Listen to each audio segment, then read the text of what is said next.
a surrender to Hamas. We don't want to do deals with the devil again. We had enough of that. We want to beat...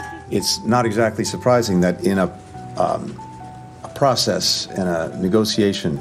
Receiving in this current deal 33 hostages over the span of 47 days, it just shows that we haven't done enough and that we still have more work to do. Because if we'd really managed to beat Hamas, we might have killed 46,000 Hamas terrorists.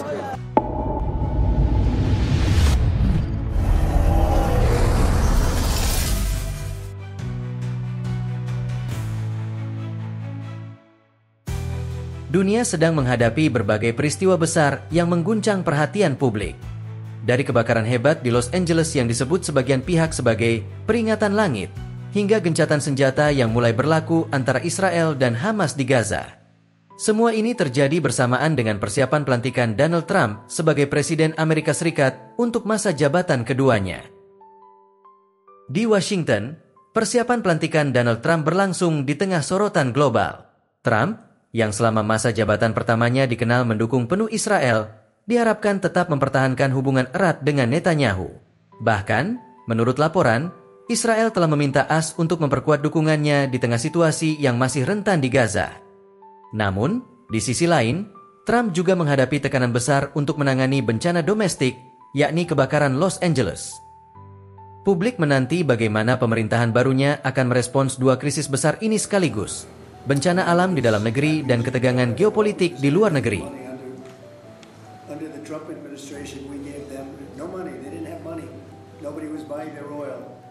Kebakaran dahsyat di Los Angeles telah menghanguskan lebih dari 60.000 hektar lahan, merenggut nyawa setidaknya 25 orang, dan membuat ribuan warga kehilangan tempat tinggal.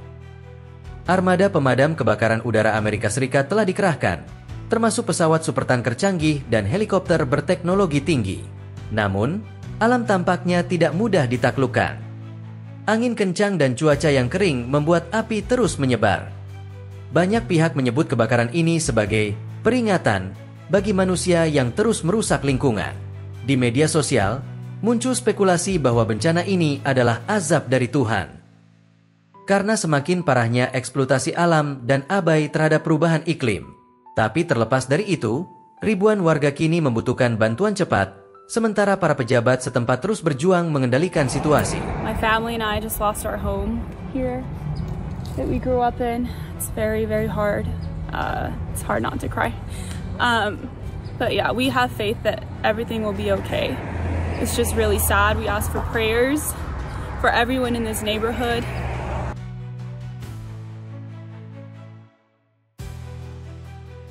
I just got off the phone with somebody and as you can see, there's nothing left, and I've been here for about an hour and a half, and I don't want to leave. It's home. So those are going to be gusting 50, 60 plus miles per hour as we get through at least the next 12 hours. You'll notice those ramping up closer to the coast as well, up to 30 and 40 mile per hour winds expected. By late Monday into Tuesday, high pressure drops in, sits over the Great Basin. That means that another dangerous Santa Ana wind event takes shape. Sementara itu, jauh di Timur Tengah, Perdana Menteri Israel Benyamin Netanyahu mengumumkan dimulainya gencatan senjata dengan Hamas pada Minggu pagi pukul 8.30 waktu setempat. Dalam konferensi pers, Netanyahu dengan tegas menyatakan bahwa Israel tetap berhak melanjutkan aksi militer di Gaza jika situasi memaksa.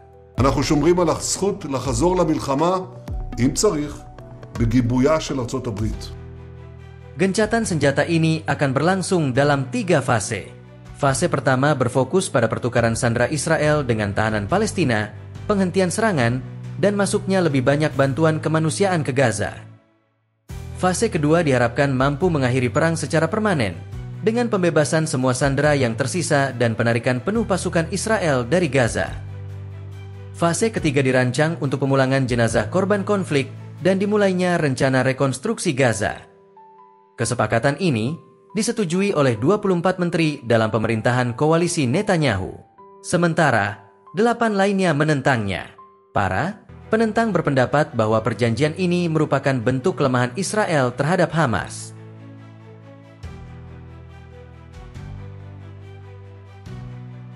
Ribuan warga Israel melakukan demonstrasi besar-besaran menuntut perubahan kebijakan pemerintah yang dipimpin oleh Perdana Menteri Benyamin Netanyahu. Meskipun saat yang sama terjadi krisis besar di Amerika Serikat, dengan kobaran api yang melanda Los Angeles dan mengancam kehidupan banyak warganya. Outside the Israeli parliament in Jerusalem, hundreds gathered this morning to protest against. Para demonstran di Israel mengajukan seruan yang mengejutkan. Mereka meminta Donald Trump untuk membantu menuntaskan ketegangan politik domestik mereka, sekaligus menolak gagasan gencatan senjata dalam konflik yang terus berlangsung di Gaza. Di sisi lain, meskipun terjadi eskalasi ketegangan dengan Hamas di Gaza, dan meskipun ada pembicaraan tentang kemungkinan gencatan senjata yang diusulkan oleh beberapa pihak internasional, banyak demonstran di Israel yang menolak ide tersebut. Mereka merasa bahwa gencatan senjata hanya akan memberi keuntungan bagi Hamas dan memperburuk posisi Israel dalam menghadapi ancaman dari kelompok militan Palestina.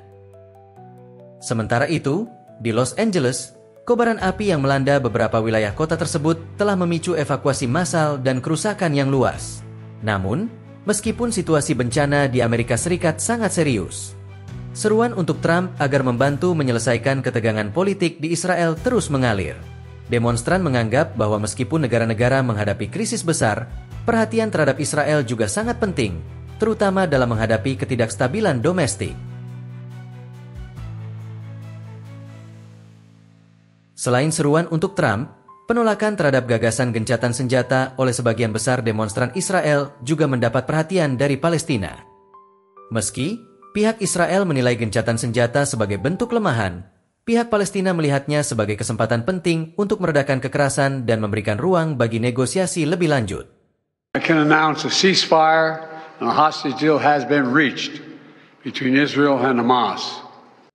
Pihak Palestina, khususnya kelompok Hamas, menilai bahwa pertempuran yang berlangsung dalam beberapa bulan terakhir telah membawa penderitaan besar bagi warga Gaza dengan ribuan korban jiwa dari kalangan warga sipil dan penghancuran infrastruktur yang parah.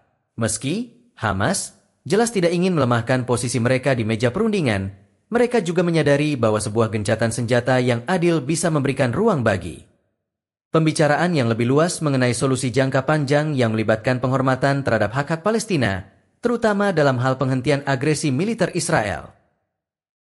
Juru bicara otoritas Palestina di Ramallah, Nabil Abu Rudeyneh, menyatakan bahwa mereka mendukung gencatan senjata yang tidak hanya menguntungkan pihak Israel, tetapi juga memberikan keamanan dan keadilan bagi rakyat Palestina. Kami siap untuk perdamaian, tetapi perdamaian yang adil yang menghormati hak-hak rakyat Palestina, tegasnya.